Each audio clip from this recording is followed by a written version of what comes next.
So good evening, everybody, and welcome to an evening with Will Heath. Will is a fellow member of St Neots Model Railway Club in Buckton in Cambridgeshire. So I've known Will for a number of years, and I think we can all learn something from him. I've certainly learned a lot from him about building buildings, and I'm looking forward to hearing all about this session and seeing some of the work that he's actually completed. So I'm just going to put the spotlight on for you, Will. Thank you, Jackie. And then I'd like to hand over to you. Right, thank you very much. It's very frightening to see yourself on the screen. Thank you, Jackie, and thank you, Ian, for inviting me to give a talk this evening. Can I have the first slide, please? Yep.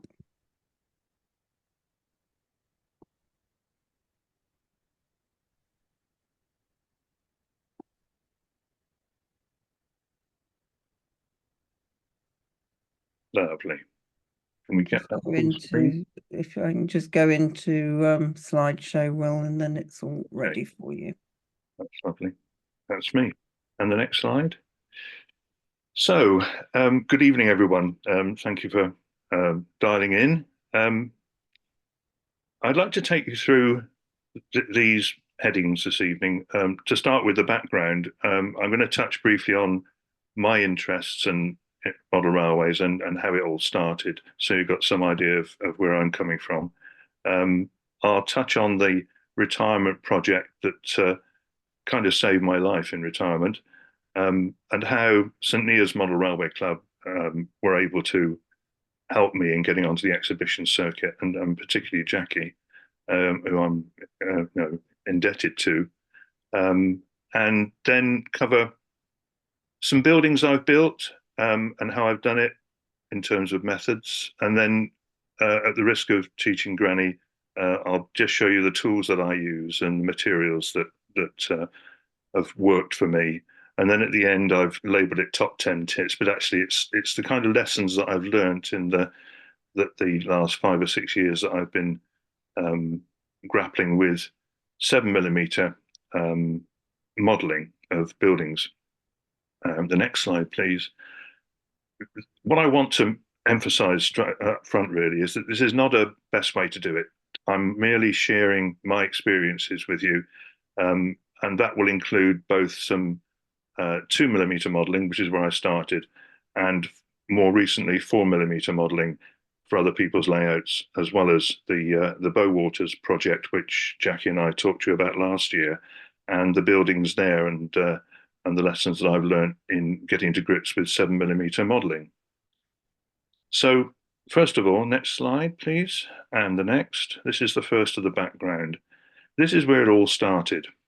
Now, this is a photograph of Swindon Junction Station. I would think probably in the 40s looking at it, but this is where I spent a lot of my time, spare time, during the late 50s, early 60s, standing on the platform, going away from us there. And that really fired my interest in railways. I mean, I was born in a railway town, and the works there were a huge source of employment for the town. But I used to buy my penny platform ticket and spend all day just watching the steam engines and some diesels, the diesel hydraulics coming through that station. The next slide, please. I was then, at the age of 9, given this set, and I can remember this locomotive and the wagons there. They were all tinplate wagons and a cast locomotive that used to make a very particular sound. I can still hear it now, but I was thrilled to bits to get my first Hornby 00 set.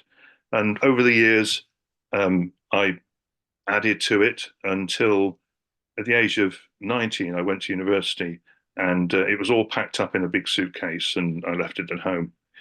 Sadly, when I came back, it had disappeared and I never knew where it went. That was a sad moment, but there we are. But the next slide, please. Roll forward 20 years, and I had a son a similar age, and we bought him this set for Christmas. And once again, we added to it fairly quickly, and I put it on an 8x4 board in what we used to call the playroom, which was a room at the front of the house that he used to use as a youth club later in his teens.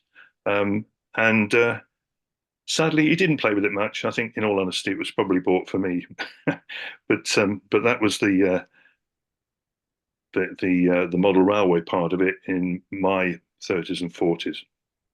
If you roll on another 20 or 25 years, next slide, please. And this is not a metaphor for, reaching retirement and looking into the distance as to how far you're going to live, but this is actually the view from Swindon Junction West signal box, looking down the track to Bristol and the branch to the right to Cheltenham. And this was what I wanted to do in my retirement, which was to tackle an exhibition layout of Swindon Junction Station. And next slide, please. I was very fortunate to have this chap, who's Chris Moller, to help me, because whilst I could do the woodwork and I can do a bit of wiring, what we had in mind was to build an automated layout, and I had no idea about electronics. But Chris had a background in telephone engineering, and he's a bit of a boff. He's a Cambridge graduate, and was able to design an automated layout with automation control based on Lentz DCC braking modules. So it was basically a layout that you set at speeds on the locomotives, but then didn't touch the throttle. You simply control the layout by setting routes and pulling off signals, and the train, when you called it on, would come into the station. And the next slide, please, will show you somebody.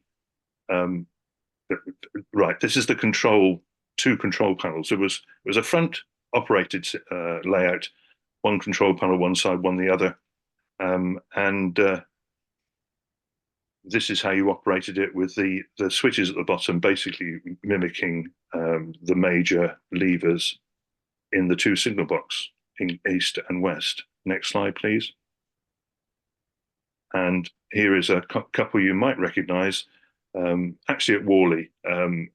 Jackie and John were my two principal operators, and this shows you how it was being operated. And essentially, you had one half of the layout, so you could call trains from the back and run it into the station, but you had to hand the train over to the other operator to take it out of the station and put it back into the storage sidings. So whilst I had the layout, we had three exhibitions. We did one at Wood Green Animal Shelter, which was basically the first exhibition that the layout went to, and this was the St Neots Model Railway Club exhibition, just to cut my teeth on how it works at exhibitions. We then did, the next slide, please, an exhibition at Swindon Steam Museum, which is really what it was built for. And we had a wonderful weekend. Well, I had a wonderful weekend talking to Swindon people about how the station and the area around the station was during the 50s and 60s. And then next slide, please. And then the third exhibition we went to was, as I said, at Worley. And we managed to walk away with the Calvert Trophy for 2019 on that year. The build up to the Worley exhibition was 3 articles in Railway Modeler, and it really knocked my socks off when I saw the next slide, please. Saw this. It made the front cover, which was amazing, really, but quite a pinnacle, really, for that layout. We then saw in subsequent issues in the following 12 or 18 months, next slide, please, that Railway Modeler started to use it to advertise some of their, usually the streamlined track, the Encode Code 55 streamlined track. Just have a look at this photo, because it gives you a sense of the range of buildings that I built over a 3-year period. There were, I think, 35 or 6 buildings, separate buildings, that were built over a 3-year period, ranging from a coaling stage on the left there up the top to terraces and terraces of houses on the right. You can see there, and the carriage works in the front. Next slide, please. And there's the station, for another ad for Pico Code 55, looking slightly more pristine than the first black and white that you saw.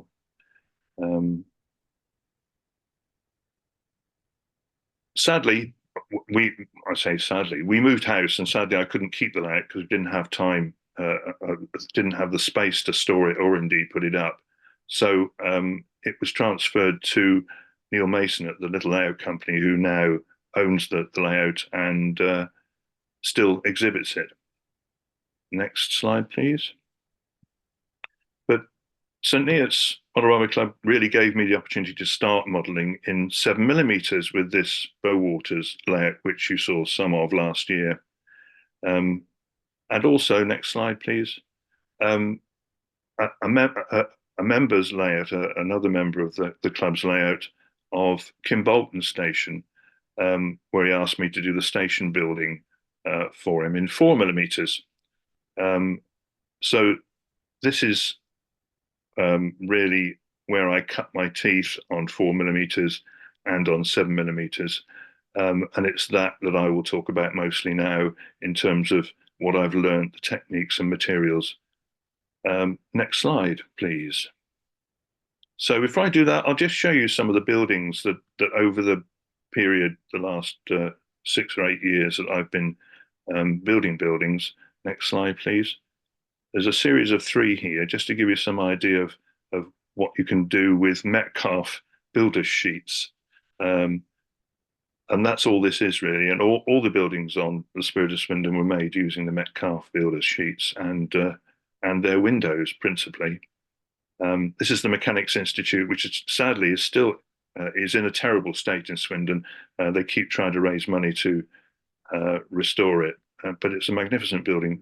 The first public library in the UK, built during the Brunel era. Next slide, please. This is the Station Hotel, which is still standing, but looks a lot sadder than it looks there. But these, bear in mind, are all 2mm modelling with the Metcalfe windows. Next slide, please. And finally, the engine shed, the iconic engine shed, much compressed, but it still gives a sense of that facade of the engine shed as it exists. So those are all 2mm models. From the sublime to the ridiculous. Next slide, please. Yes, it's a doll's house. I've done a few sort of non-railway modelling activities, and you might think, well, it's just a doll's house, but actually, next slide, please. It's actually modelled in 1 in 144, and it was made to go inside the doll's house that you see there. And there was some talk about carving a 1 in 1728 model to go inside the model of the doll's house, but that only leads to madness, so that never happened. Next slide, please. One other commission was, and I introduced you to Chris Moller earlier, well, this is his house in the village of Cottenham, where I live, right on the corner of the green, quite an iconic village house. It's an old Victorian farmhouse. And he asked me, because they were thinking of moving, and he asked me to build a model of the house. So when they'd moved, there would be something to remind them. So that's what I did. And the next slide, please, shows you the back of the house, complete with cherry trees, which, believe me, they look exactly like that in April next month, along with the cars that they owned. And that was a joy to build. It took quite a while, but that was also in 2mm a foot. But it shows what you can do with, again, with Metcalfe materials. So next slide, please. So to 7mm structures. About time, I hear you say. There are 8 buildings on Bowwaters, varying sizes and finishes, and they were shared out between 5 members of the Bowwaters team, which shrank over the years to 3. Some were in brick. You can see one in the foreground there. That's the canteen, and the log stripping plant at the back were both brick built. Some corrugated sheet. You can see the white, just the end of the white warehouse there. That was in corrugated sheet. And next slide, please. First of all, the log stripping plant. What happened in this paper mill was that they took logs, and you can see the logs there, all pre-cut from Scandinavia and shipped over. And they would strip these logs by sticking it through a stripper, running it through the first floor of this plant where they would be washed and inspected. And if they were okay, they'd be sent to the conveyor that you can see on the left-hand side going out to the mill. If they weren't properly stripped, they threw them out the first window on the corner there and down that little chute, and then a conveyor took it back to the stripper to be re-stripped. This was made from multi-layered foamed PVC, and I'll refer to this a few times tonight because this is an amazing material that I would thoroughly recommend. The brand name is PAL Foam, but it's basically high density foamed PVC with a finishing sheet on the front and the back. And this was clad in plasticard brick sheeting. The next slide, please. The mill building you see in the background there is actually not the foamed PVC, but it's made from laser cut multi-layered board with a laser cut brick finish. So there's about I think 5 layers of board to build up the brick relief around the building. And this was built by Jackie. It's the largest building on the layout by a long shot, and you know, we wanted to make sure we had a really good model there, so which is why we went to laser cut board. Next slide, please. This is also Jackie's work. This is the warehouse where some of the finished product, this is newsprint, rolls of newsprint that were sent up to London, being loaded onto what was affectionately called a Bowie. This is the red flatbed lorry, which would be loaded up and tarpaulined and driven up the A2 up to Fleet Street when they were printing newspapers in Fleet Street. This is also made from multi-layered foamed PVC and clad in plasticard, but individually cut corrugated iron sheets. It's a magnificent model, and again, quite a size. So Jackie really took on some of the most challenging buildings. Next slide, please. There's also an oil store. It took us a while to find out. It was only in the last couple of years we found out what this building was. We saw it on the photographs, but weren't sure what it was used for. But it's actually an oil store for lubricating oil, that they would fill the drums of lubricating oil from here at the back of the building and transport those into the machines inside the mill. Next slide, please. I come back to Kimbolton station only to mention that the 4mm scale, my preferred medium is card. This one was actually built using 1mm mounting board that you can buy from your local art shop, because 1mm gives you the correct reveal for rear glazed windows and rear mounted doors. It was also my first foray into brick papers. I've never used them before until I got to build this model, and I would thoroughly recommend them, certainly at 4mm if you're ever doing 4mm. It's a shame they don't do 7mm. Although one of the members at Club, interestingly, has copied, you can buy them online, these sheets, and then scaled up on his printer to 7mm, and he produced some really very convincing brick papers for some of his modeling. I might try that again in the future. So next slide, please. This is another building I built for the Kimbolton layout. This is a flour and bone mill, which is part brick, as you can see, and part timber. The timber was actually created by an undercoat of acrylic paint and a top coat of enamel, black enamel, which kind of gives you that oiled timber look. And hand-drawn window glazing, which I'll come on to later. Next slide, please. So this is a long shot of the Bowwaters layout, really just to illustrate that there are other structures in the layout, which I also enjoy doing. There's a yard light you can see in the foreground there. There's another one further back, but there's conveyors and fencing and other bits and pieces, logs that go to make the layout look more real. And of course, interiors, which I will come back again to later on. Next slide, please. Well, sorry, just before we move on, could you just go back to the last slide, Jackie? Sure. Richard asks, the corrugated used on the 7mm building, which I take it means the warehouse here, where did you obtain the product, or was it scratch built? And if so, what was the source material?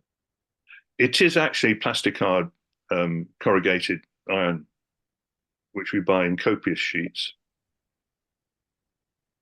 and simply, I say simply, painted, but individual pieces of plasticard. Is it from that well-known? It is from that plasticard supplier. Yeah. Beginning with S, yes. And ending in S, yeah. Thanks, Will. David White would be very pleased to mention Slater's. It's all right. Other brands are available. The brands are, I was going to say, other brands are available. Yes. Thank you, Ian. Yeah, if we can go back to the bike shed, I had an idea to build a bike shed. I'd seen a photograph in our thousands of photos in Bowwaters of a bike shed looking very much like this. Unfortunately, having built it, we couldn't find anywhere to put it. So there's a bike shed on my shelf over there, going to a good home. If anybody would like it, you're very welcome. Next slide, please. So you've seen a variety of buildings that I've built, but all of them use the same. I use the same method, and I'm just going to cover what I do in terms of the approach to building any building, whether it's 2mm, 4mm, or 7mm. Next slide, please. What I call the 3-step method. Yes, 3 steps to heaven. Step 1, next slide, please. Step 1 is to make a technical drawing, 1-to-1. So you've got an actual model size technical drawing. Next slide, please. And in this way, this is very simple. It's not rocket science, irrespective of scale. Although actually, if you're doing it in 7mm, you have to use sheets of lining paper because you need bigger paper. But you do a side elevation, an end elevation, and a plan. And the magic of the technical drawing, if you capture all the detail in it, it forces you to make decisions about where the windows are, the obvious ones, but also how you're going to make the joints at the corners, which way you overlap, where you can allow for strength, where you can't. Particularly important when it comes to the roofs. It forces you to think about what roof structures you're going to need.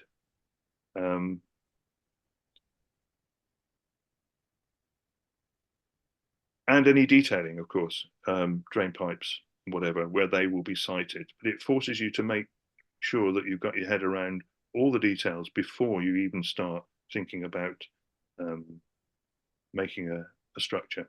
Next slide, please. So step 2 is, and I never skip this, is to build a mock-up. Next slide, please. For example, this is a mock-up of the carpenter's shed on the Bowwaters layout, built in, as you can see, serial packet.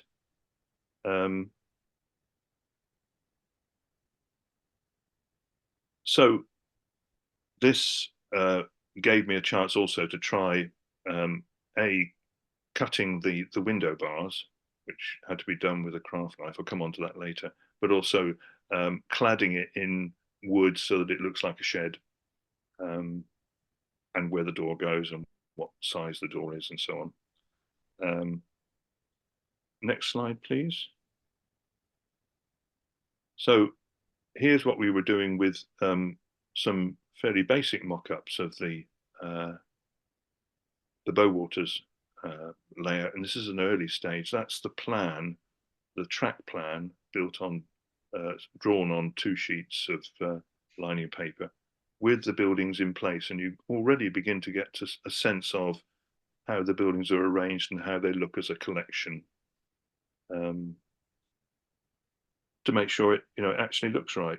Next slide, please. I just say on that one, Will, that a few of our guild members might recognise the interior of those buildings. If ever you need a bit of Corex to do some mock-ups, the sign showing you the map of our events, our exhibitions, is very useful. So if ever it's left over at the end of an event and people want to take it, you're more than welcome. Thank you, Jackie. Yes. Very, very useful, because it creates a nice rigid structure that you can then get a sense of the what the building will look like when it's finished. Next slide, please. Now, this is a bird's eye view of the mill building. You can see the windows being drawn there, but it's just to show how the track will fit into the building, make sure it does fit into the buildings in the right place. And this is what Jackie used to commission the laser cut kit of parts to make the mill building with. So next slide, please. And this is what you can get to with mock-ups. And actually, the layout doesn't look a lot different to that. And this was, what, 4 years before we actually got to the stage we are now. But it really does give you a sense of how it's going to look when it's finished. So thoroughly recommend mock-ups. Next slide, please. So finally, you build the finished model. Next slide, please. Here's an example of the log stripping plant, and that's a bird's eye view of my desk that I'm sitting at now, where you transfer, obviously, the dimensions of each of the sides and indeed the floor onto the material you're going to use. And this is the 5mm PAL foam, foamed PVC. It's excellent material. The beauty of the mock-ups is that it will also allow you to work out how the roofs work. And sometimes I will use the templates from the mock-up to cut roofs, because the roofs are the most difficult part with I mean, this is just a simple pitched roof, but some of the roofs are hipped and so on, or interlocked, and it takes a bit of fettling to get the roof right. And I sometimes end up using the roof of the mock-up to actually cut the final material. So yes, you work from the plan as I'm showing there. Next slide, please. And that then goes into the first elements of the structure. This is the carcass. This is a 2-step process for this structure. The carcass was 5mm foamed PVC, and the windows are oversized so that you can get acetate in that hole to fit to the next layer, which it will be at the back of, if that makes sense. So this would then be clad in a 3mm layer with the window holes the exact size, and you can glaze them from the back through the carcass hole onto the 3mm layer. 3mm will then allow you to put the windows in to leave the correct reveal, as we'll show later. Well, yeah. Your technical drawing there, I take it that's one of your creations. Yes. Were you trained to do technical drawing?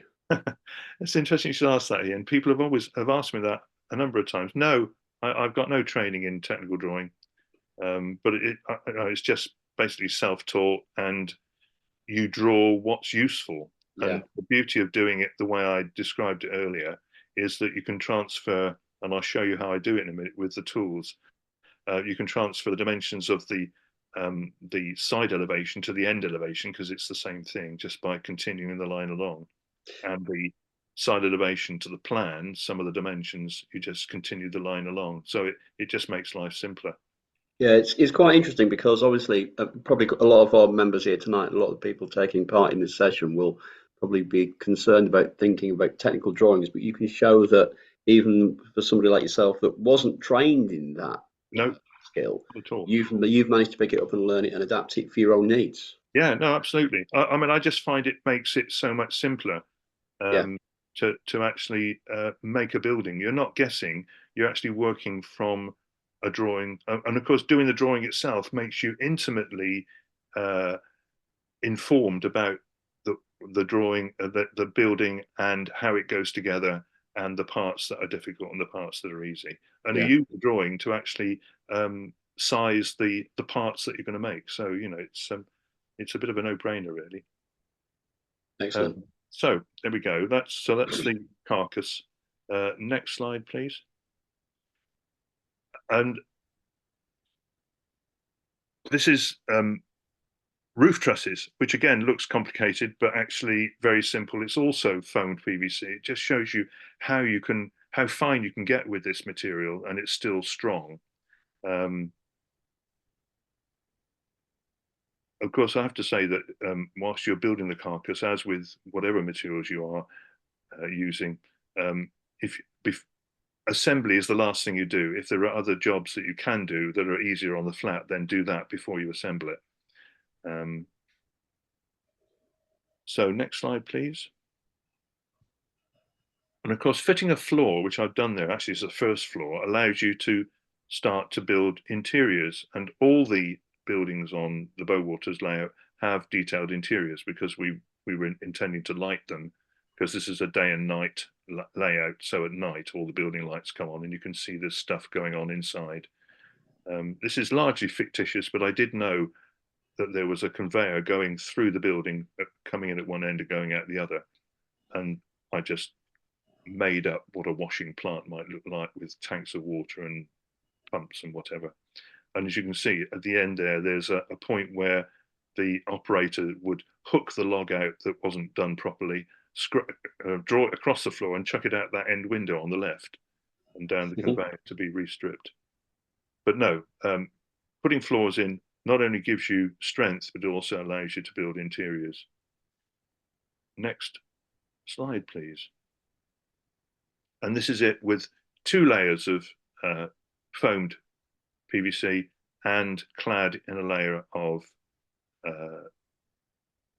Slater's plastic hard brick.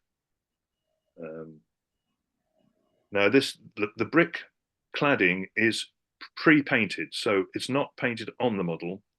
I create sheets of painted brick plastic cladding and then cut them to size. It's a lot easier to do that, to get the right kind of finish on them. Next slide, please. So I'm always guided by photos, because that's actually what you need to do. It's very easy to make buildings that you think look right, but actually to make it real, particularly if you're working from a real subject, always be guided by the photos, because that's what you're trying to create the reality from. Next slide, please. So this was probably stage 2 of the build of the mill building. I think there's already 2 or 3 layers here, and this is Jackie's, one of the rooms in Jackie's house, where she was building this mill building. I think I'm right in saying this was during lockdown, wasn't it, Jackie? Yeah. Yeah.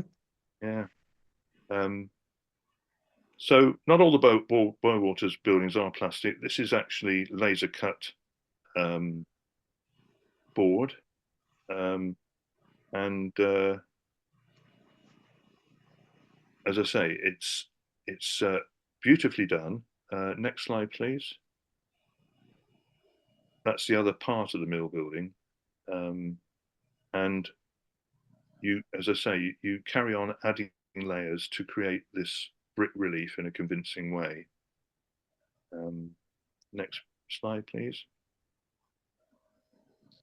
And of course, once you've got the buildings done, you can then start adding the associated structures such as conveyors. There's a large conveyor which runs from that log strip. You can see it there with its mock-up supports there up into the mill building, but also the conveyors and chutes around the buildings. Next slide, please. At this stage, when you started to get the finish right, you can begin to see whether it's working. And I think we were quite happy at this stage that it was beginning to come together and start to look like a model railway. Next slide, please. So I'll go on to now and talk a bit about the tools and materials. And as I say, this is at the risk of teaching granny, because I know I'm speaking to an audience of very experienced model makers. But I'll just tell you what works for me, really, and you can take as much or as little away from it as you wish. Next slide, please. So I'm going to cover it under these headings. So there's 7 different aspects. First of all, the drawing. I'll come back to Ian's question earlier. So if we take that one first, drawing. Next slide, please. And the next slide, please. So the implements, first of all, I'm very much a pencil and ruler man. I know there are wonderful packages that you can do all this on your computer, but give me a nice sharp pencil and a long ruler. So pencil and ruler, always sharp, sharpen your pencils. There's a couple of very fine liners there, black fine liners, 0.05 millimeter, to draw the lines that you're going to need to cut to. And I'll talk more about the Posca pen there, that one with the white cap, a bit later on, but that's what you use to draw the glazing bars of glazing. I did try with the pen at the bottom there, and I'll come back to that in a minute. Always have a Sharpie at hand to mark where the buildings are going to be on the layout. And the Tipp-Ex is really just to correct your drawings, because once you've made the mock-up, you may well modify the drawing to take account of things in terms of structural strength that you might have learned when building the mock-up. Next slide, please. This is what I use, Ian, to do my technical drawings with. It's an A3 technical drawing board that I actually nicked from my daughter when she left school. She did art at A-level and had this as one of the tools that she used in art. And I've had it ever since. And it's a wonderful thing because it allows you to very easily to draw parallel lines and right angles and transfer lines from one side of the page to the other. So it makes the whole thing very much easier. But there are other tools there, obviously a set screw and a protractor. My rather aged now set of circles, which are absolutely invaluable for finishes that need a half round arch. And my FlexiCurve, I don't know if anybody remembers FlexiCurves, but that also is a really useful tool for non-regular curves. Next slide, please. So come on to cutting. Next slide, please. I've used basically 3 cutting implements. A Stanley knife with snap-off blades. I find those much more straightforward in terms of always having a sharp blade. A craft knife with ACM number 11 blade. And the third one is an old Swan scalpel out of a dissection kit that I had when I was at uni. And it has deliberately has a blunt blade in it. Blunt bladed scalpels are really useful, both for scoring and for disassembling the model when you've got something wrong. You can slide that down between the layers and ease the glue apart. So a blunt scalpel is just as handy as sharp ones. The compass cutter is also a really useful tool to cut usually semicircles. So this is arches. The tip being when you're using this on cardboard, don't press too hard because it'll go off pieced at you. Lots of fine cuts and gradually cut your way down through the material, and always keep a sharp blade on it. It's true of all the knives and cutting implements that you're going to use. Yes, and I can drill cardboard as well as PVC, foam PVC, and a pair of dissection scissors, always handy. Next slide, please. Oh yes, I should say one thing that it wasn't on those photos was my trusty 20-inch steel rule, half meter steel rule. They're absolutely invaluable for cutting large pieces of material, whether it be card or the foam PVC. So moving on to sticking. Next slide, please. I have two go-to glues for card anyway. The first one, taking it from the left, is super glue. A lot of people say super glue is really messy and difficult to use, but if you use the Power Gel, which is a rubber, I think it's a rubber constituent in it, which produces a bit like toothpaste tube, it absolutely stays where you put it. And the beauty of super glue is that it has amazing grab and no slip. Once you've got it there, that's where it's going to be. You can't move it at all. The Yoo-hoo, also for card, this has less grab, but it gives you a bit of slip, so that you can position things. So I tend to use that when I'm getting things to a specific position, but I use the super glue for strength, for corner tabs and so on. The Gorilla contact adhesive I would use on the PVC, foam PVC boards. And if you're making sandwiches of two different thicknesses of foam PVC, I would use the high tack glue, or I guess PVA as well would be absolutely fine, which gives you lots of slip. Takes a long time to cure in relation to the solvent glues, but is very good for sticking your foam PVC together. And for glazing, the canopy glue, which doesn't mist the acetate when you put it on, and it doesn't creep into the area where you don't want it. So that's glues. Next slide, please. Will? Yeah. When you're bonding, say, card material to the foam PVC, do you have any issues with which glue to use in that respect? Do you know, I have to say, I've never done that. That I'm either using card or I'm using foam PVC. I would suspect you would probably go with the water-based glues, because the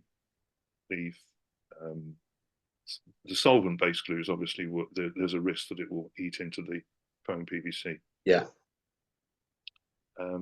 Yeah, sticking also has its tools. From your local street market on the left, the clamps, you can buy these for, I think, 4 or 6 for £1. And I've got a bag of these, and they're just great for holding things together. And a series of tweezers and a mounted needle are really for holding different types of small parts in place while you're sticking them. So it's handling small parts, especially when you get into the detailing phase. It's much easier if you've got various sizes of tweezers. Next slide, please. So structure and cladding. Next slide. Choices of structural material depends on the scale and the size of the building. And I would say that up to 4mm, I would always use card, and the mock-ups, and this is the material I use for the mock-ups, various types of packaging, all of which cost nothing because you've eaten the product. In fact, I do choose my breakfast cereal by the quality of the carton that it comes in, and I can highly recommend Tesco's Sultana brand, which has a really quite a high density card. It's quite good and solid and doesn't bend too much.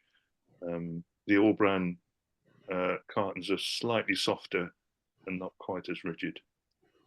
But it's just a question of experimenting, really, and you look at packaging in a different way. It's a really good resource. So next slide, please. And the cladding, here we are. They've got their Slater's name in lights here. So these are the two basic cladding materials that we've used: the corrugated at the back and the brick. And this is Flemish bond brick. As you've mentioned corrugated again there, Will, yeah. Phil Stone has highlighted that there's a card product called corduroy card, which is intended for crafters, which is a corrugated effect. So if anybody wants to do anything in cardboard rather than plastics, you can look for corduroy card. Yeah, I like that. That's really good to know. Thanks for that, Phil.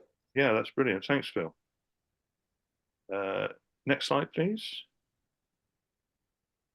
So that's the materials, really. Detailing. Next slide, please. We've had some fun with the detailing. Windows have been the bane of my life since I've been building buildings for model railways. And as I said, in the early days, I used the Metcalfe builder sheets and their windows, and I would actually modify the building to fit the Metcalfe windows on occasions. But I was able to get glazing sheets, because you get one or two in an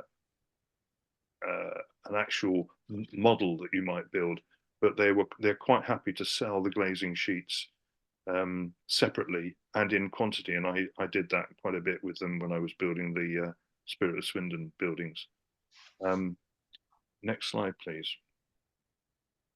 As I say, it's the bane of my life, and I tried this lining pen at the bottom there with various things to draw on acetate, with no success whatsoever.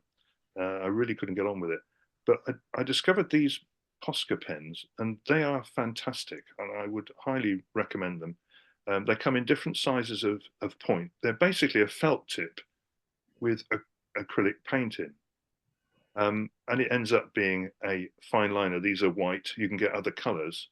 But the one at the top is the one that I'd use most, and it's a 0.7mm. It's a pin type tip. It's very fine. So look for the 0.7mm pin type tip, and you can draw glazing bars for whatever model you want, and in whatever configuration you want by using those. A couple of lines, one on top of the other, that gives you a really thick, clean line on acetate.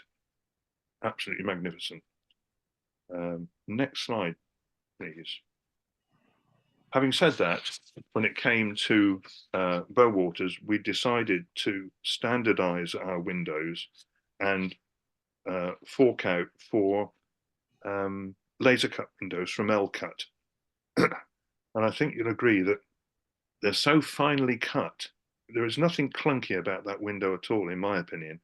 And they're really, really superb things that you set into the 3mm layer, and I think it looks the part. So been very happy with the L-Cut windows, and we had those, and they will produce pretty well any design you want.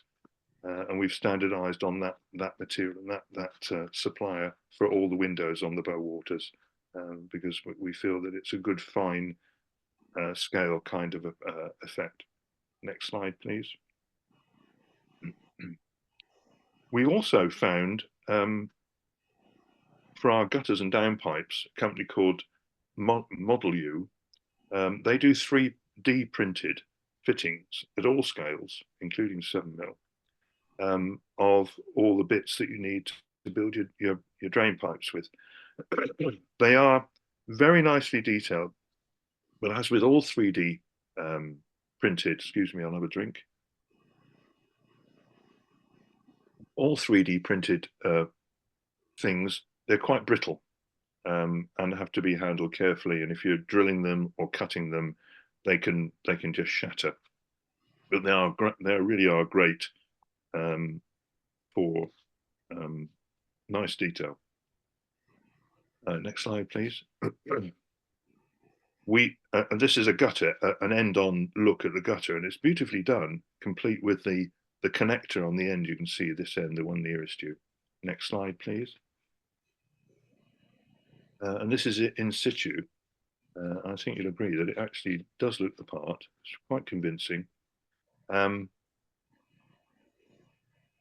We, in the end, decided to use, rather than the brittle rods, to use basically plastrut rod of a suitable diameter to go through the various fitting parts of the drain pipes.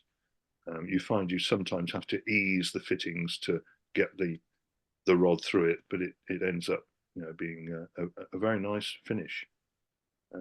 Next slide, please. When it comes to fitting these 3D printed drain pipes, I don't know whether it's to do with the plastic they use, but it's really difficult to stick. Super glue will do it. The gel super glue will do it, but it doesn't hold it terribly well. And what we ended up doing for the buildings that we fitted the Model U guttering to, we had to pin it. So we put brass pins in and then drill a hole in the gutter and put that into to hold it really securely. But for a building the size of Jackie's warehouse, to be honest, I couldn't be asked. So we use square section plaster for the gutters, and that works absolutely fine, particularly at the back of the layout where you can see the detail less. But still using the Model U fittings for the downpipes. Next slide, please. This is a material which John Neeshaw introduced me to for flashings and for ridges wherever you got lead work. And this is real lead because it's off of a number of John's wine bottles, but a very good material, highly recommended. Next slide, please. So that's all I'm going to say about detailing. A few words now on painting.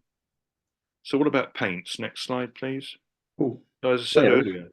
Sorry, just before you go on, I do apologise. Yeah, no, John Walker's asked, do you score the bricks in the window reveals? I'm going to come on to that. Seen in the last. Okay, brilliant. All right. Yeah, I will touch on that in a minute. He's coming on to that, John.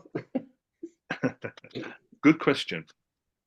Okay, painting. I stick to these. You can get pretty well any colour in rail match paints.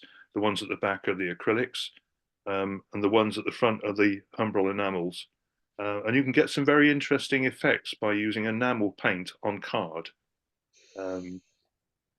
as I showed with the mill, the flour and bone mill for the Kimbolton layout.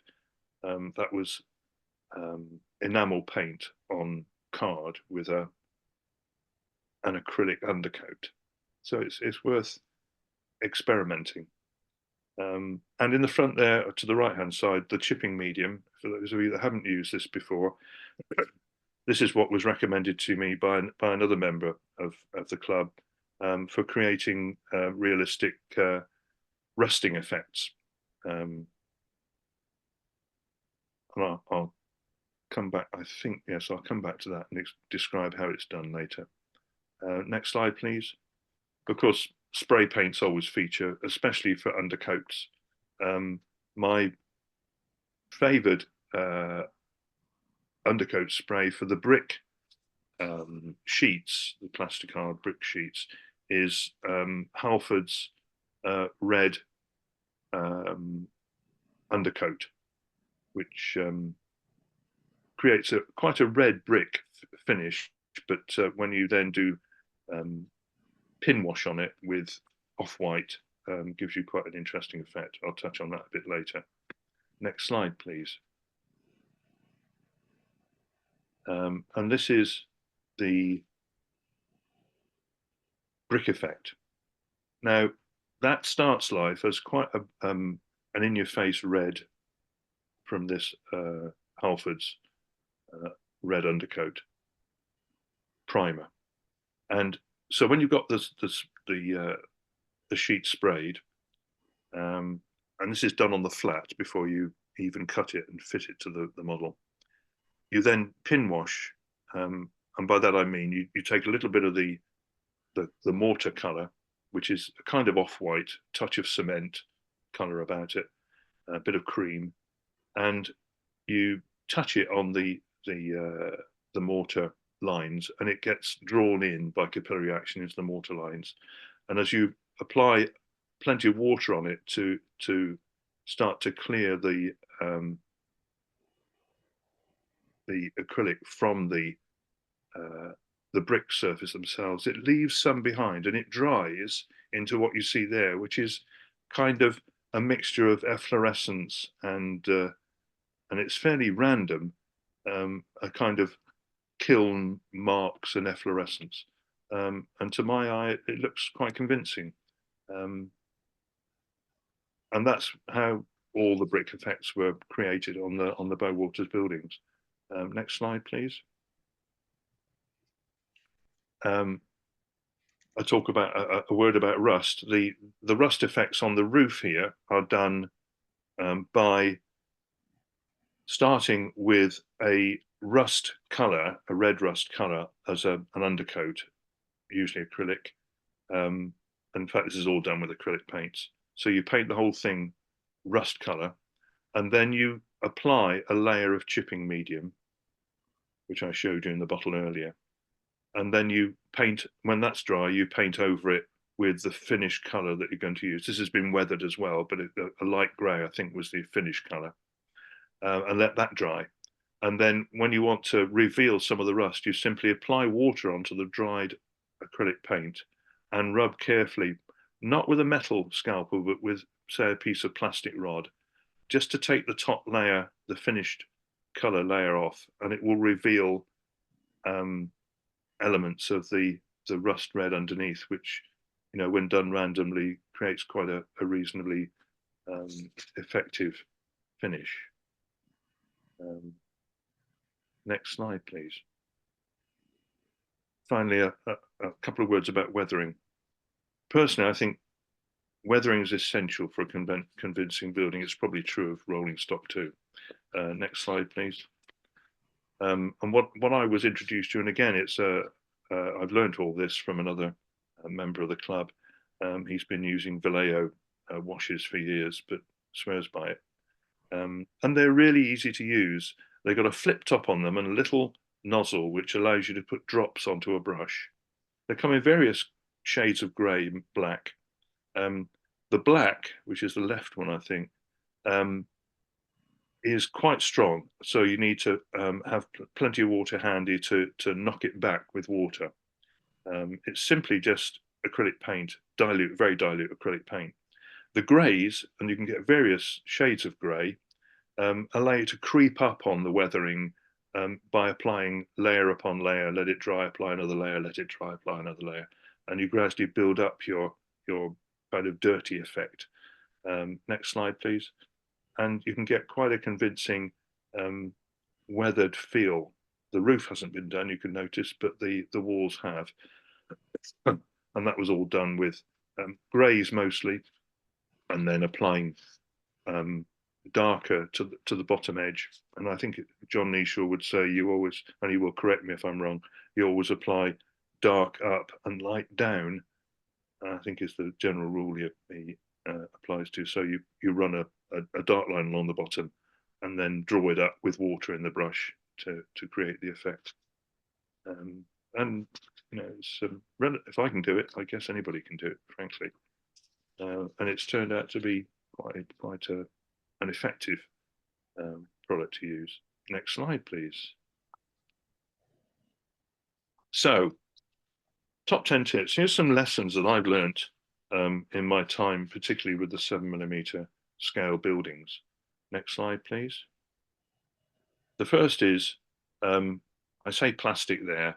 What I'm saying is don't use cardboard for 7mm buildings. They're basically too big and need something stronger.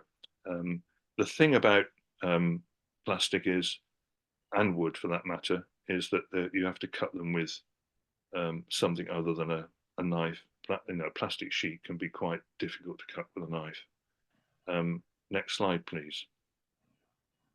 Which is why I'm very much of the opinion that these it's not styrene sheets, but it's foamed PVC sheets for the larger buildings have worked really well. And the reason being that you can cut these with a knife just like you can cardboard, and you can cut them straight. If you want a 45-degree profile on the edge, you simply cut the thing at 45 degrees, and it creates a really clean and strong cut.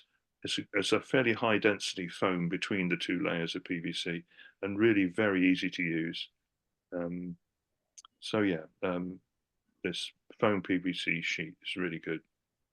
Will, where is probably the best source for people to find the foam PVC? Although you said PAL foam earlier on, didn't you? Yeah, that's a brand that Jackie got hold of. I don't know whether you got hold of a sheet of it, Jackie, but or found an illustration of it. I think you had some, didn't you? We actually went to one of the big sign printers near us on the industrial estate. So if you go to big exhibitions, you'll find Mercedes and Shell, and they all have these huge exhibition stands and signs all over them, which are made out of this foamed PVC. And PAL foam is just happens to be the sort that was used by our sign writers. And what usually happens is they buy, you know, a sheet, and then their actual sign might take 3/4 of it. So there's offcuts, and all those offcuts go into a skip.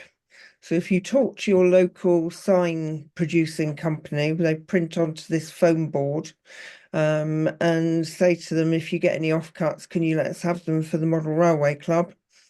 They give you reams of it, and usually some very big sheets of it as well. So it's a total free of charge resource from, you know, local companies who are printing onto foam board.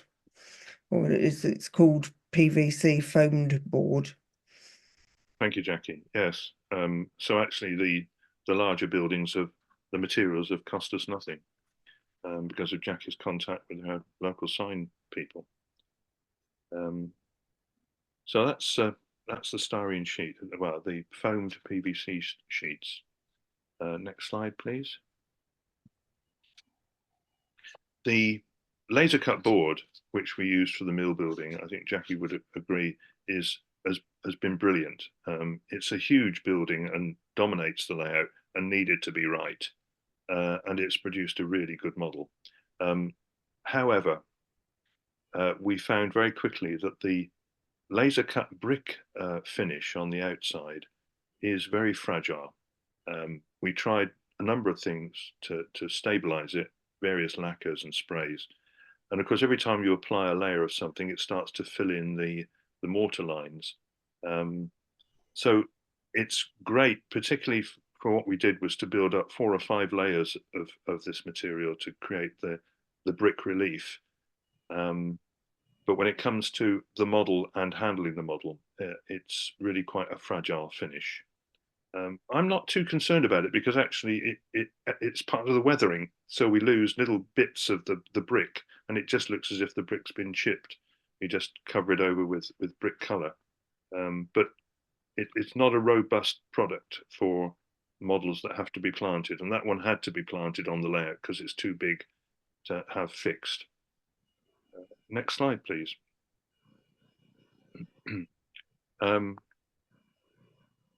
This, I keep calling it styrene here, but the foam PVC sheets, for some reason that I don't understand, if you put two of those, put them together, a 3mm and a 5mm sandwich, we found that it warps slightly, which, as I say, I don't really understand. Ian was suggesting yesterday that it might be something to do with the way the glue grabs it, and I think that might be part of the reason. In that if you apply PVA to one surface and stick it to the other, it grabs one side more than the other, and that might be why it started to warp. So just a word to the wise, really. And if you're using this as a sandwich, continue to brace the structure, and that applies to the roof and to the walls and the main structure itself. Next slide, please. Next slide. I'm trying. No, why it wouldn't Your go. cursor. So, Thank you.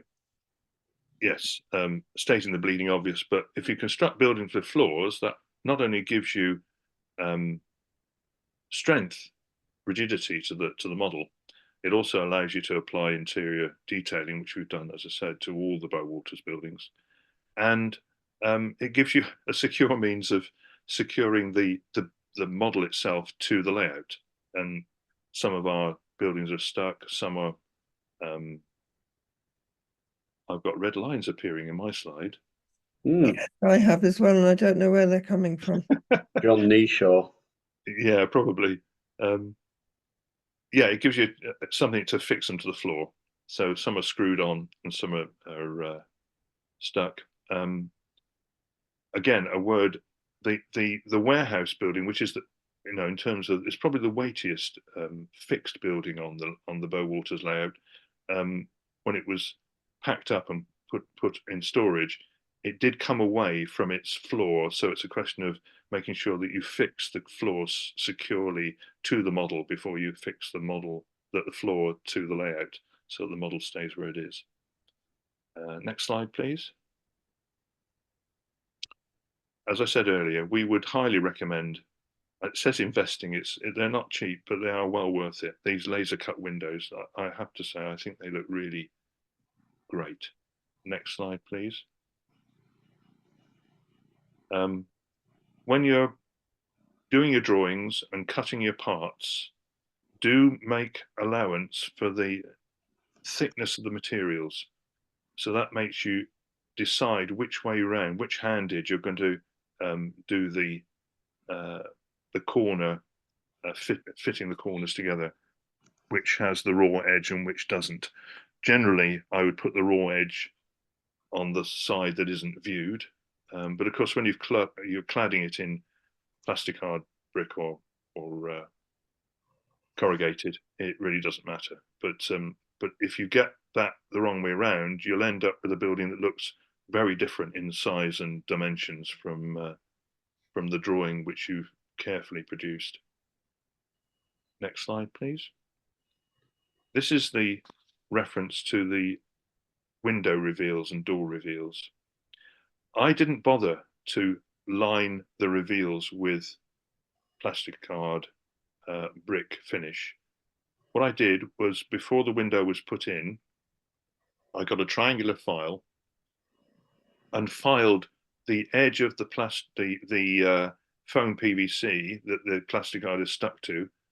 I just filed the edge at the mortar line down there, and then just treated it with the paints that I'd used to do the plastic card with, a little bit of red, and then pin washed with the off-white acrylic, and it produces virtually the same finish, and it saves you having to fiddle with little bits of plastic card brick. Next slide. But in that image, Will, there is plastic card brick on the return, isn't there? No. You've got the front face of the building. Yes. You've got the plastic card, and then Yes. it goes through 90 degrees with the. Yes. Or is that just what you said? You just scored. You just used a file. That just use a file. Right. Okay. Gotcha. Yeah. Because I Yeah, mean, looking at that, you would swear it's plastic card. that's right. Which is why I say cut your own. Don't Yeah. fiddle with bits of plastic card, because once you've got the depth of the brick mortar line, and you treat it the same as you did with the brick facing in terms of color, you end up with the same effect. Yeah. Yeah, saves a lot of fiddling about and very, very simple to do. Next slide, please. Yeah, stick to the three-step method, as I say, which I've done all along. It does reduce the need to alter the finished building.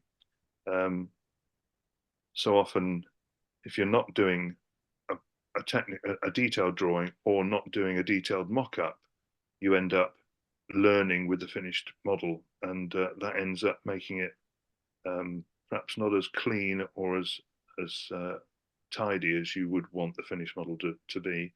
You've made all your mistakes either with the drawing or with the mock-up, so that you know what you're doing when it comes to making the finished model. And final slide, please.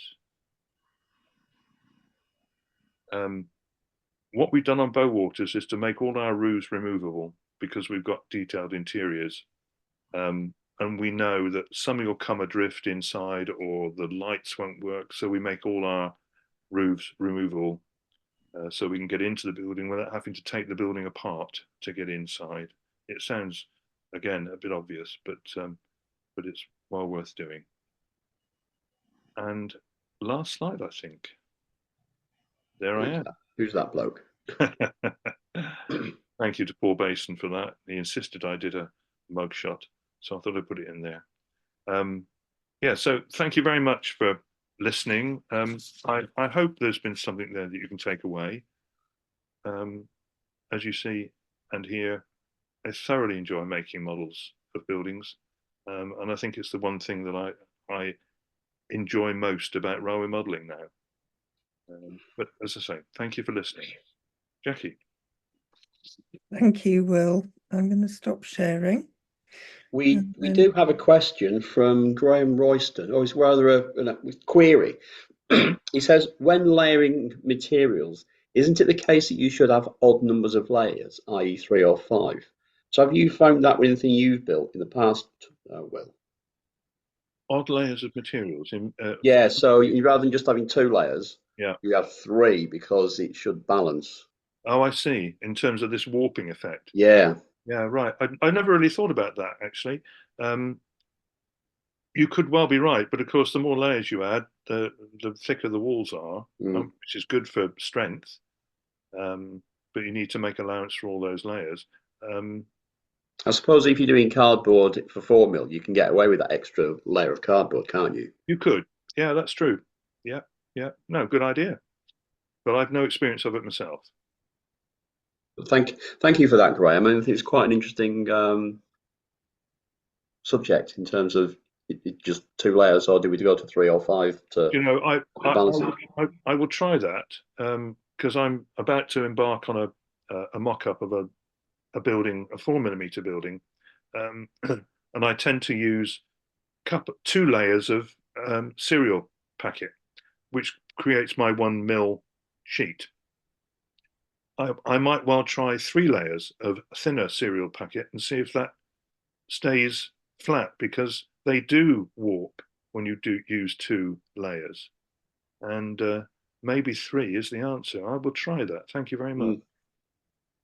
Make sure you don't forget to report back. Yeah. Your findings. Yeah, will do.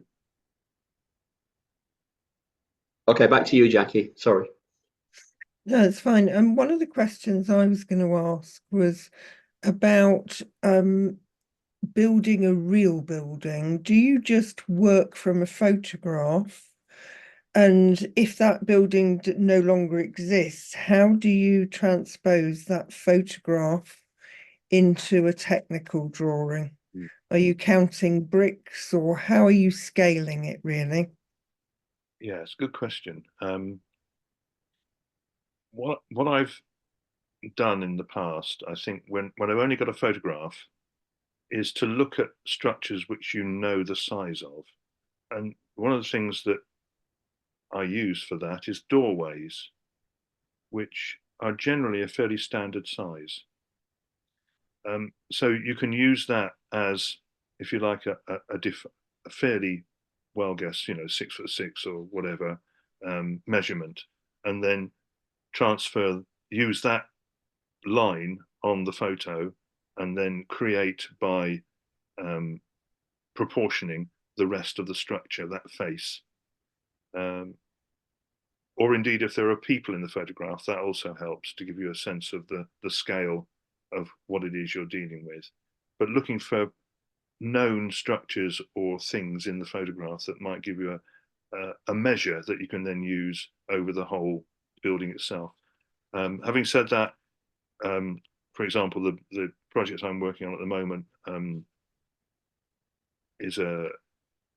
I've got some really nice, the building still exists, some really nice photographs of it as it exists now, and I do indeed count bricks. And in fact, part of the brief was to be given the dimension of a 10 brick measure, which then gives you a sense of the brick plus its mortar. So 10 bricks gives you a really good measure for scaling the rest of the building. I don't know if that answers your question, but no, that's very useful. Thank you. Any more questions from anybody? Does anybody want to unmute and ask questions for themselves?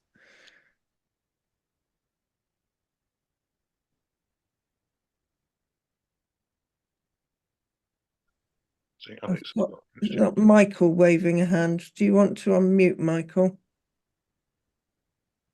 You'll need to unmute, Michael. Oh, there we are. It's down there. That's it. Yeah. Not so much a question, Jackie, but more a few observations. I wondered why Will hadn't, in talking about his drawing, why he hadn't used something, say, as fine as a rotary pen for drawing, which goes down to about 0.2 millimeter nib size.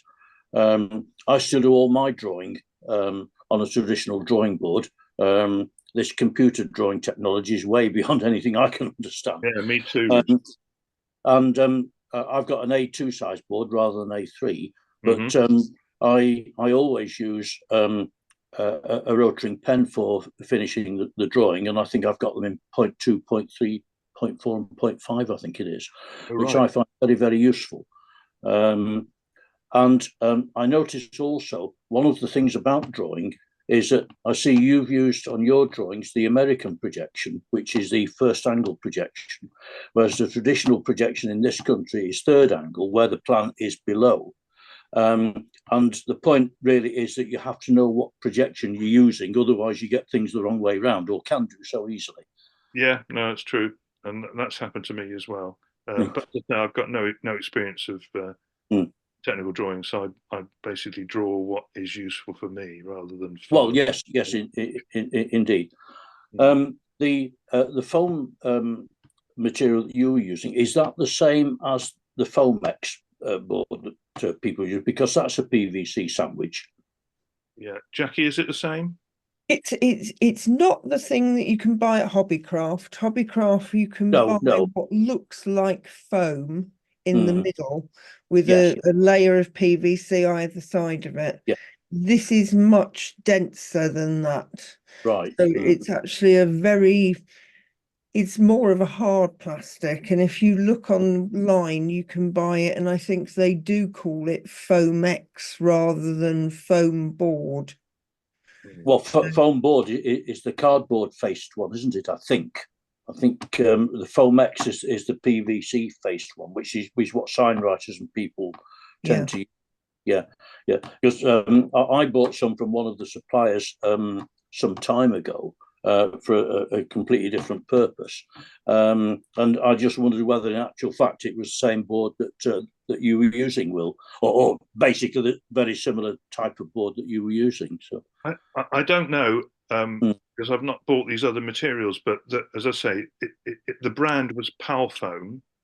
Yes, yeah. But if you look online, there are various suppliers of what they call foamed PVC. Yeah, yeah. And as Jackie says, it's not just a foam centre. It's quite a solid centre, but it's light and produces a very clean surface when you cut it.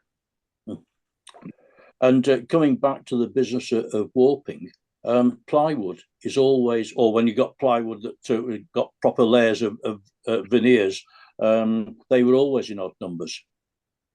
They were, sorry? They were always in odd numbers of layers in ply. 3 right, ply, yes. 5 ply, 3 7 ply. Yeah, you're right. Absolutely right. And they were constructed at right angles to each other. Yes, yes. Because most card has a grain. It will bend more easily in one direction than the other. And maybe that's another pointer to my cardboard sandwiches. I will, and I haven't done it before, is to actually yes, yeah, exactly. Make it like plywood. Yeah, that's a good thought. Thank you. Thank you for letting me in, Jackie. Thank you. No problem at all. Alex, you've got your hand up as well. Do you want to ask a question? Well, I don't have a question, but it's very informative. I do like the way, Will, that you use the empty cardboard cereal box. It's great way to reuse it. I'm not going to lie. Yeah, no, it's good material. Yeah, it's just to be nice to Earth. That's all. Yeah, absolutely. Yeah. And a question about it, but to paint the cardboard on the do you use the standard paintbrush, or do you use the airbrush? No, I haven't got an airbrush, and I don't have the skills to use an airbrush. There's a member at club who uses an airbrush wonderfully, but I always use a very soft artificial type of brush. Yeah, and I don't have the skills. I don't have the skills of using the airbrush myself. I think the other thing, like you said earlier, is the car spray. Primers are very good for priming, aren't they? Even on cardboard. Yeah. Those ones. Yeah, so you go to Halford's, Alex, and it gives you a nice even spray just to give you a priming layer. I'll have a look at that at some point. Yeah, certainly if you're using the plastic cladding, the plastic car cladding, it's great stuff. Really does work. Okay. Any more questions? Lots of people saying how interesting it's been, Will. Alan Clackner wanted to know if you can play us out on the bass guitar. Yeah. I'll go and get the Gibson Explorer that's in my dining room, kitchen dining room, that's in bits at the moment, and I'll pretend to strum that. Okay. One question: are there better pan tiles than the Slaters? What you use for tiling the roof? Yes. I've never used the Slaters pan tiles, I have to say. Do they do them in 7mm? Roofing tiles, yes, they do. You cut them out in strips. Okay, yeah. I used for the Kim Bolton model. I used some roofing that I was given, which was embossed card, which is fairly regular and needs a lot of weathering to make it look real. Otherwise, for 7mm, I would use, well, we've used corrugated iron for all the Bowaters roofs, with the exception of the canteen, which was modelling I guess, an aluminium clad roof. But for 4mm models, the bone and flour mill, I used strips of card cut for each tile, and then overlaid those one on the other to create a tiled roof. So I've not really worked with any proprietary roofing materials other than the corrugated iron, actually.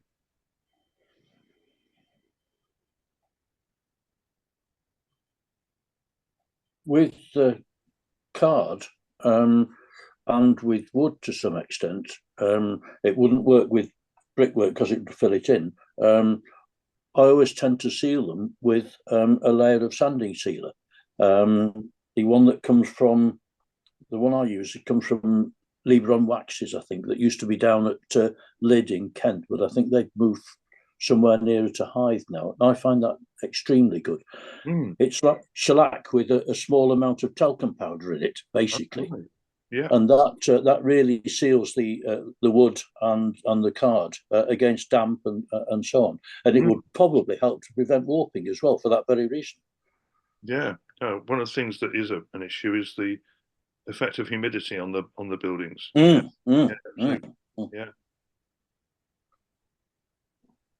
It was interesting actually because somebody was asking the other day about buildings for outdoor railways, and actually if you're building a garden railway, how to protect them. I don't know if anybody's got any experience of that, but I know some people actually bring them inside over winter to stop them actually warping with all the weather effects. We've got quite a number of buildings on the SR7 Mill Group that only come out in the summer at what is now Warrior Square, because they're made from plastic card. And I think some of them have got cardboard in them as well. Cardboard? Wow. I think some of them have got cardboard within them, yeah. But let's say they come in for winter and then get put back out for the summer season. But during the summer, they stay out all the time. Well, I know to my cost the effect of water on cardboard buildings, don't I, Jackie? Yes. The first exhibition we did at Wood Green was the first outing of the Spirit of Swindon, and all the buildings there, as I said, are cardboard, Metcalf modelling sheets. And we had a downpour in the afternoon, and the water came through the roof right onto the layout, and it made the station platform do that. And you were absolutely hopping livid, weren't you, about it? There was not a lot I could do, but it was just one of those things where of all the layouts to be right underneath where there happened to be a hole in the roof, it had to be yours. Jackie sent out for tarpaulins, didn't you? Yeah. We draped tarpaulins over the top. It was quite a baptism of fire one way and another. Yes. But fortunately, by the following morning, we put some weights on the platform and it had dried out flat again. So it was all right on the day. But no, I wouldn't imagine using cardboard outside. I think the foam board, the actual PAL foam, as we call it, or Foamex, foamed PVC, would be good outside. It depends, like you say, on how, weather resistant it is in terms of the painting and the weathering of it. I mean, we use it because it's light. And you can cut it with a knife. Just like that. Well, both PAL foam and Foamex are suitable for exterior use. Yeah. Right.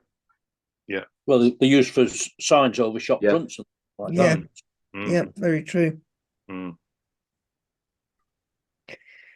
Right, while people are just thinking about if there's any last questions, because we're just past 9:30, I'll just give you a brief update on what we're going to have next month. So I'll just bring up the final slide set.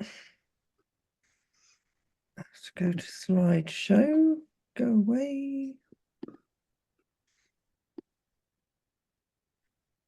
Okay, so next month we are going to be joined by Rob Pullum, who many of you may have seen at our exhibitions. He's one of our technical committee team members, and he's going to discuss lathes and machinery, tools that, to improve kits and replace parts. So it's going to be that sort of machining side of things.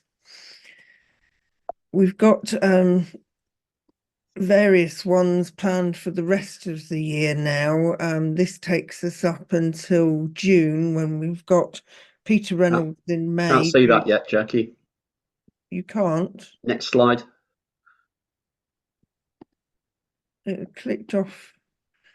That's saying resume share, and I don't know why it's clicked off. We can see the your PowerPoint. It's just still on the first slide. Okay. I don't know why. That should have changed. It's changed on my screen. No. Oh, I don't know what's happening now. The gremlins have appeared.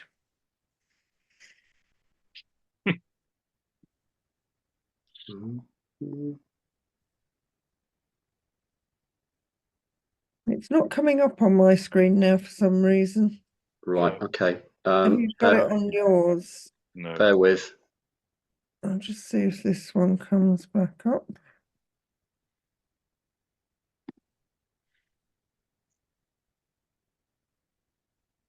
I wonder if it's because I'm pulling it through from OneDrive. Here we go. Brilliant. Ah, yeah. Okay, carry on, Jackie. Okay, thank you. So we've obviously mentioned Rob Pullum next month doing lathe work and the tooling that you need to just use milling machines, etc., for components and repairing parts, etc. Then in May, we've got Peter Reynolds doing DCC control, guiding us through techniques that he uses for the control of servos, sorry. And then in June, Rennie Lord will be introducing us to Selby, which is a new layout by the Selby Group, and includes the famous swing bridge that he will explain how that was built. And Richard, I think you're going to be helping with that one because you're very heavily involved in that layout as well. And then we'll obviously be telling you a bit more about what's left at the end of the year in due course. I'm just trying to change the slides and I haven't got control, have I? We have got a few new people who haven't joined yet who've come along this evening. So please do note that if you are a non-member and you've come along to see what these seminars are all about, you can do a 1 month free trial just to find out a bit more about the Guild and get access to our online activities, the online journals, etc., and see whether it's what you would like to do before joining. Or you can actually sign up online. So the next slide actually shows you where you can actually go on the website front page where it says about us. If you click on there, and then the next slide shows you that you get, next slide, an application form that you can fill in online, and just make sure you tick which sort of membership you want there.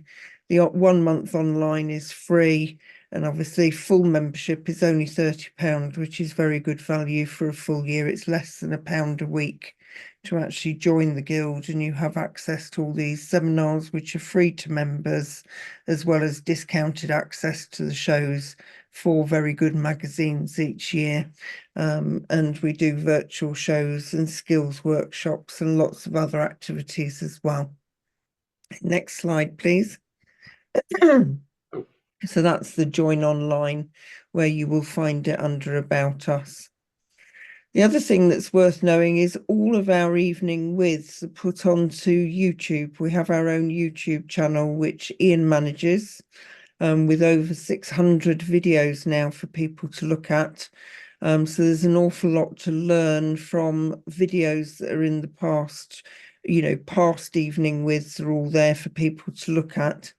So we've got a whole library of videos, all the evening with all of the layouts and things that have appeared at our virtual shows, lots of demonstration videos, so well worth subscribing to and seeing just what's there. You don't have to pay to subscribe, but it certainly boosts our numbers, so we'd appreciate it if you just click the subscribe button. Next slide. And just a reminder of face-to-face shows. The next one is actually Kempton, Saturday the 1st of June at Kempton Park Racecourse. We've got a big one-day show. Guildex is our 2-day convention, which is in Stafford at the showground. and then our new winter show, which is going to be at Wigan. So we have 4 shows a year: spring, summer, Guildex and winter. And there's lots more information about those online. Okay. Thank you. Back to Will. Have we got any more questions? No, nothing appeared. So I will take the opportunity then to say thank you, Will. It's been a very interesting evening. It's always useful to find out about the techniques for scratch building, and it's not just our modelling isn't just about locomotives and rolling stock, it's all the infrastructure. So buildings are key to anybody's layout or diorama, and it's been a very, very interesting evening. So thank you very, very much. Pleasure. Thank you, Ian, for being a co-host, and to everybody, thank you for joining us, and we hope to see you next month.